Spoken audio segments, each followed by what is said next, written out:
में स्टॉक को सही समय पर खरीदना जितना ज़रूरी है उतना ही ज़रूरी है उसे सही समय पर बेचना।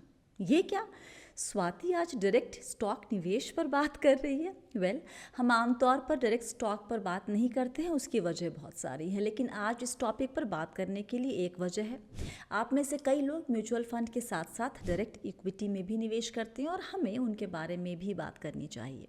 तो हम ये कह रहे थे कि स्टॉक को सही समय पर खरीदना जितना ज़रूरी है उतना ही ज़रूरी है उन्हें सही समय पर बेचना, लेकिन स्टॉक्स बेचने का सही समय पहचानना मुश्किल हो सकता है। तो आज हम जानेंगे कुछ आसान तरीके जिनसे आप समझ सकेंगे कि कब और किन स्टॉक्स को बेचना चाहिए। सबसे पहले वैल्यूएशन पर ध्यान दीजिए। जब आप स्टॉक की वैल्यूएशन पर नज़र डालते हैं तो आपको उस वैल्यूएशन को देखना होगा जिस पर आपने स्टॉक खरीदा था। अब सोचिए, स्टॉक प्राइस बढ़ने के पीछे असली कारण क्या है? क्या कंपनी की अर्निंग्स और बुक वैल्यू में सुधार हुआ है या सिर्फ मार्केट का परसेप्शन बदल गया है? मान लीजिए आपने एक स्टॉक 15 पी पर खरीदा था और अब वो 25 पर है। अगर ये बढ़ोतरी कंपनी की परफॉर्मेंस में सुधार से है तो ये फंडामेंटल ग्रोथ कहलाएगी, यानी कंपनी में वास्तविक सुधार हुआ है। लेकिन अगर स्टॉक सिर्फ इसलिए बढ़ा है क्योंकि मार्केट ने उसे रीवैल्यू किया है तो इसे वैल्यूएशन री रेटिंग कहते हैं। ये समझना ज़रूरी है कि स्टॉक प्राइस में बढ़ोतरी ग्रोथ की वजह से है या सिर्फ मार्केट के बदलते मूड की वजह से। अगर प्राइस सिर्फ रीवैल्यूएशन से बढ़ा है तो गिरावट का खतरा ज़्यादा है। ऐसे स्टॉक्स को समय रहते बेच देना समझदारी होगी।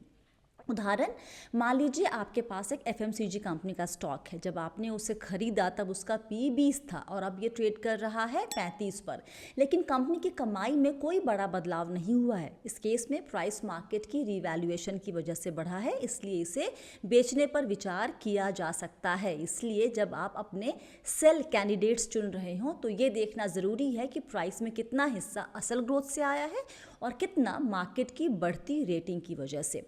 दूसरा, सिक्लिकल और सेक्युलर ग्रोथ का फ़र्क समझें। इसमें आपको ये देखना है कि आपका स्टॉक सिक्लिकल है या फिर सेक्युलर ग्रोथ वाला। सिक्लिकल स्टॉक्स जैसे कि ट्रैवल, हॉस्पिटैलिटी और रियल एस्टेट कुछ समय के लिए ग्रोथ दिखाते हैं जब इनका बूम पीरियड होता है, लेकिन जैसे ही बिजनेस साइकिल नीचे जाता है ये स्टॉक अपनी वैल्यू खो देते हैं। उदाहरण के लिए कोविड के बाद ट्रैवल और हॉस्पिटैलिटी सेक्टर में बहुत तेज़ी आई, लेकिन अब जब लोगों की यात्रा की ज़रूरत कम हो रही है इन स्टॉक्स में गिरावट देखी जा सकती है। इसलिए अगर आपने ऐसे सेक्टर में निवेश किया है जो सिक्लिकल हैं और वैल्यूएशन बढ़ चुका है तो इस समय बेचना सही रहेगा। वहीं सेक्युलर ग्रोथ स्टॉक्स जैसे कि एफएमसीजी कंपनियां स्थिर और लंबे समय तक ग्रोथ दिखाती हैं। आप ऐसे स्टॉक्स को लंबे समय तक होल्ड कर सकते हैं जब तक कि उनकी फंडामेंटल्स सही हों। अगली चीज़ जिस पर आपको ध्यान देना चाहिए वो है प्रमोटर होल्डिंग्स। कंपनी के प्रमोटर्स अपने स्टॉक को बेच रहे हैं या नहीं, ये एक बड़ा सिग्नल होता है। प्रमोटर्स के पास इनसाइड जानकारी होती है और अगर वो अपने शेयर्स बेचना शुरू कर देते हैं तो इसका मतलब है कि शायद कंपनी का फ्यूचर उतना ब्राइट नहीं है जितना आप सोच रहे थे। पिछले कुछ सालों में हमने देखा है कि कई प्रमोटर्स ने तब अपने स्टॉक्स बेचे जब उनकी कंपनी का वैल्यूएशन आसमान छू रहा था। इस स्थिति में आपको भी सोचना चाहिए कि क्या यह स्टॉक बेचने का सही समय है। एग्जाम्पल, पिछले 3-4 सालों में कुछ बड़ी रियल एस्टेट कंपनियों के प्रमोटर्स ने अपने शेयर बेचने शुरू किए और उसके बाद कुछ ही महीनों में स्टॉक प्राइस गिरने लगे। ये साफ संकेत था कि प्रमोटर्स को पहले से अंदाजा था कि कंपनी के फ्यूचर प्रॉस्पेक्ट्स कमज़ोर हो सकते हैं। चौथा, कन्विक्शन की कमी हो तो बेचे। बहुत बार हम स्टॉक्स को किसी ट्रेंड या हाइप की वजह से खरीदते हैं बिना कंपनी के फंडामेंटल्स को पूरी तरह से समझे। यह स्थिति आपके लिए और आपके पोर्टफोलियो के लिए नुकसानदायक हो सकती है। अगर आपने स्टॉक को बिना पूरी जानकारी के लिया है और आपको उसकी परफॉर्मेंस पर कोई ख़ास भरोसा नहीं है तो इसे बेचने में ही समझदारी है। जब आप किसी स्टॉक को अपनी कन्विक्शन के आधार पर नहीं बल्कि सिर्फ इस वजह से होल्ड कर रहे हैं कि उसकी कीमत बढ़ रही है तो ये सही संकेत हो सकता है कि अब इसे बेचने का समय है। मान लीजिए आपने एक मेटल कंपनी का स्टॉक खरीदा क्योंकि उस समय मेटल प्राइसेस में तेज़ी थी, लेकिन आपको मेटल इंडस्ट्री की डिमांड और सप्लाई के बारे में ज़्यादा जानकारी नहीं है। ऐसे केस में बेहतर होगा कि आप उसे बेच दीजिए।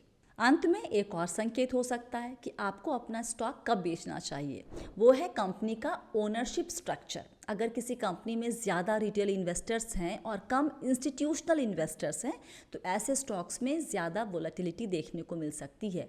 रिटेल इन्वेस्टर्स के पास आमतौर पर उतनी जानकारी या भरोसा नहीं होता जितना बड़े इन्वेस्टमेंट फर्म्स या म्यूचुअल फंड के पास होता है। इसलिए रिटेल इन्वेस्टर्स अक्सर पैनिक कर जाते हैं, जिससे स्टॉक की कीमत गिर सकती है। अगर इंस्टीट्यूशनल होल्डिंग ज़्यादा है तो ये स्टॉक थोड़ा स्टेबल रहता है, क्योंकि बड़े इन्वेस्टर्स लॉन्ग टर्म नज़रिए से इन्वेस्ट करते हैं। तो आज हमने आपको बताया कि किन फैक्टर्स को ध्यान में रखकर आप अपने सेल कैंडिडेट्स चुन सकते हैं। क्विक रिकैप, सबसे पहले वैल्यूएशन देखें, फिर ये समझें कि स्टॉक की ग्रोथ साइक्लिकल है या फिर सेक्युलर। प्रोमोटर होल्डिंग्स की जांच करें, अपने खुद की कन्विक्शन पर भरोसा करें और मार्केट सेंटिमेंट और ओनरशिप स्ट्रक्चर को ध्यान में रखें। ये 5 पॉइंट्स आपकी मदद करेंगे सही समय पर सही स्टॉक्स को बेचने में, ताकि आप मुनाफे को सुरक्षित रख सकें और लॉन्ग टर्म में अच्छे रिटर्न्स पा सकें। फिलहाल के लिए इतना ही। वीडियो लाइक और शेयर करें, बी वेल्दी को सब्सक्राइब करें, ताकि हमारे नए अपलोड और आपके वक्त दोनों की मुलाकात हो सके। सवाल वगैरह जो भी करना है वो व्हाट्सएप नंबर आपके सामने स्क्रीन पर है और ईमेल आईडी भी स्क्रीन पर है, दोनों में कहीं भी भेज सकते हैं या फिर आप हमें कमेंट भी कर सकते हैं। याद रखिए, आप है मेरे यानी स्वाति के साथ और हम सब हैं बहुत ही सावधानी और समझदारी के साथ अमीर बनने के सफ़र पर। आप सभी को बहुत सारा प्यार और दुलार। वक्त देने के लिए बहुत बहुत शुक्रिया। Stay blessed, healthy and be wealthy.